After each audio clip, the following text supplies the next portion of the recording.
இந்த ஆன்மீக பூமியினுடைய ஆளுமை பூமியினுடைய அருந்தவ புதல்வர்களே புதல்வியர்களே, உங்களுக்கெல்லாம் என்னுடைய பணிவான வணக்கம்.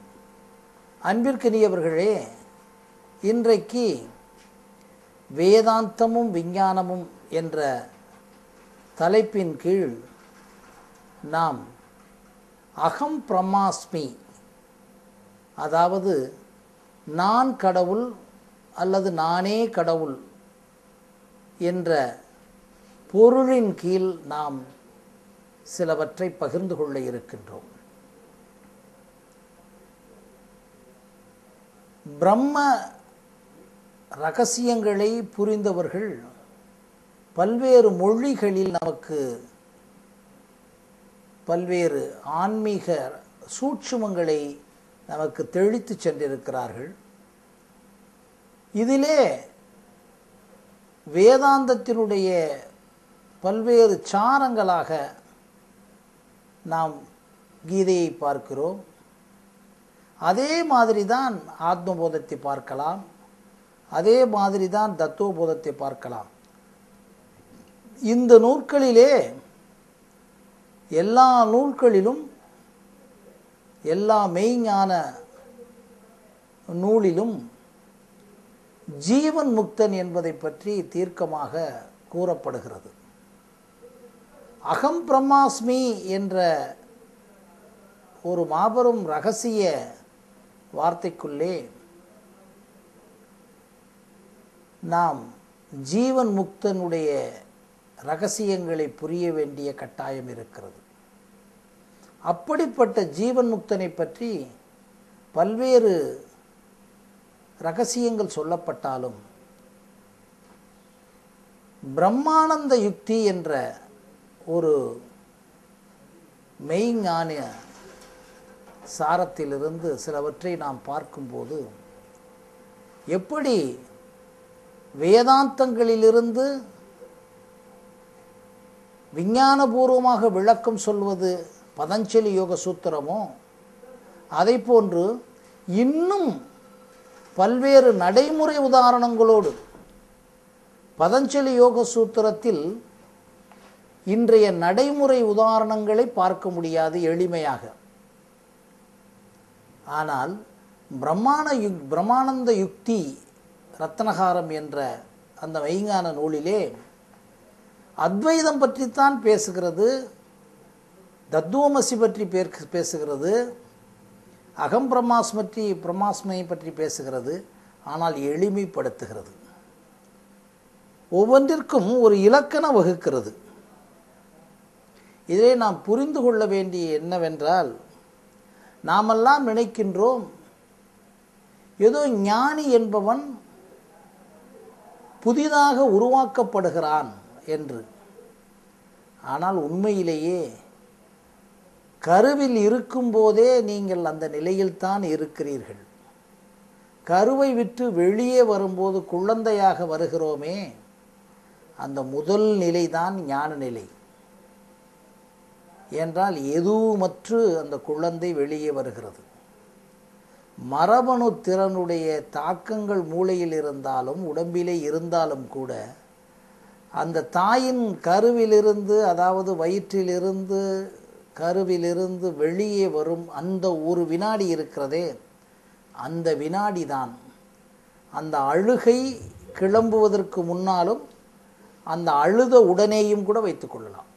இந்த நொடியை பார்த்தீர்களானால், அந்த குழந்தையினுடைய மூளையை பார்த்தீர்களானால், நிச்சயமாக நிர்விகல்ப சமாதி என்று சொல்லிக் கொண்டிருக்கின்ற டெல்டா தீட்டா மூளையின் அதிர்வலைகள் கொண்ட ஒரு குழந்தையாகத்தான் இருக்கும் என்பது நம்முடைய ஆய்வில் கிடைத்த சில அனுபவங்கள். ஏனென்றால் அந்த குழந்தை எண்ணம் அற்று இருக்கும் நிலை அதுதான். இந்த எண்ணமற்று தொடர்ந்து இருப்பதைத்தான் நம்மளுடைய வேதாந்தங்கள் பூரா கூறுகின்றன. ஆனால் அதைத்தான் இன்றைக்கு மனோ நாசம் எண்ணமற்று போக முடியவில்லை. ஆனால் அந்த எண்ணங்களை ஒடுக்கி அமுக்கி அதை அப்படியே முழுவதுமாக அமுக்கி விடுதல், ஒடுக்கி விடுதல், நாசம் செய்து விடுதல், மனோலயம் மனோநாசம் என்ற நிலையில் நம்மால் இருக்க முடியுமா என்று யாரொருவர் தொடர்ந்து ஒரு வினாடி கூட மாறாமல், ஒரு நுண்ணொடியில் கூட மாறாமல் இருக்கும் நிலைதான் ஜீவன் முக்த நிலை. எண்ணமே இல்லாத நிலை என்று எண்ணமற்று போவது என்பது வேதாந்தங்களிலும் சாஸ்திரங்களிலும் சித்தர்களும் கூடினாலும் அந்த அகம் பிரம்மாஸ்மி என்ற ஒரு நிலையை, அந்த அனுபூதி நிலையை அடைவதற்கு ஜீவன் முக்தனாக இருக்க வேண்டும் என்பதுதான். அந்த ஜீவன் முக்தன் என்று சொல்லும்போது இந்த ஜீவன் முக்தன் எப்படியெல்லாம் அவருக்குரிய குவாலிஃபிகேஷன் வேண்டுமல்லவா? ஜீவன் முக்தன் என்று கூறிவிடுகிறார்கள். அதற்கு ஒருவருக்கு என்ன குவாலிஃபிகேஷன் வேண்டும் என்று சொல்லும்போது பதஞ்சலி ஒரு முறையை கையாளுகிறது. கைவல்ய நவநீதத்தில் இதே மாதிரி முறைகள் கையாளுகின்றன. ஆனால் எல்லா முறைகளும் பொறிகளையும் புலன்களையும் அடக்குதல், ஒடுக்குதல் என்றுதான் வரும். ஆனால் தொடர்ந்து ஒரு கண்டினியூவஸாக குவாலிஃபிகேஷன் கொடுப்பது வேதாந்தம் கொடுக்கிறது. இன்னும் எளிமையாக விளக்கமாக பிரம்மானந்த யுக்தி ரத்னகாரம் கொடுத்திருக்கிறது என்பதை நாம் ஆய்வு செய்யும் போது உணர முடிந்தது. எப்படி ஒரு ஞானி என்பவனுக்குரிய அடையாளம் என்ன? இன்றைக்கு கடவுள் அவதாரம் என்று கூறிவிடுகிறார்கள். நேற்று கூட பேசினோம். அது நான் தான் ஞானி என்று கூறிவிடுகிறார்கள், நான் தான் மெய்ஞானி என்று கூறிவிடுகிறார்கள். ஆனால் உண்மையிலேயே ஒரு மெய் ஞானத்தை, இந்த பூமிக்குரிய நம்முடைய ரிஷிகள் கொடுத்து சென்ற மெய் ஞானத்தை யார் அடைந்திருக்கிறார் என்பதற்கு குவாலிஃபிகேஷன் வேண்டுமல்லவா? இதை பரீட்சை வைத்து பார்த்துவிட முடியாது. ஒரு கைவல்ய நவநீதம் என்ற நம்முடைய மெய்ஞான நூலிலே ஒரு அழகாக பிரிக்கிறது.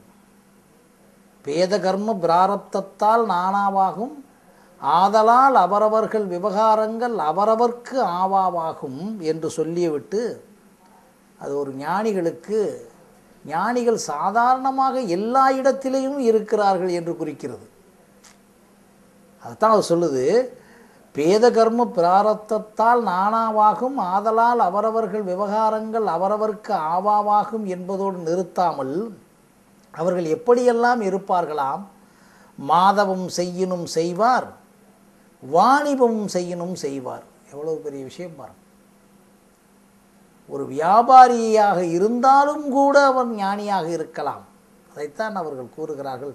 பிரம்ம வித்து, வரன், வாரியான், வரிற்றர் என்று நான்காக பிரிக்கிறார்கள்.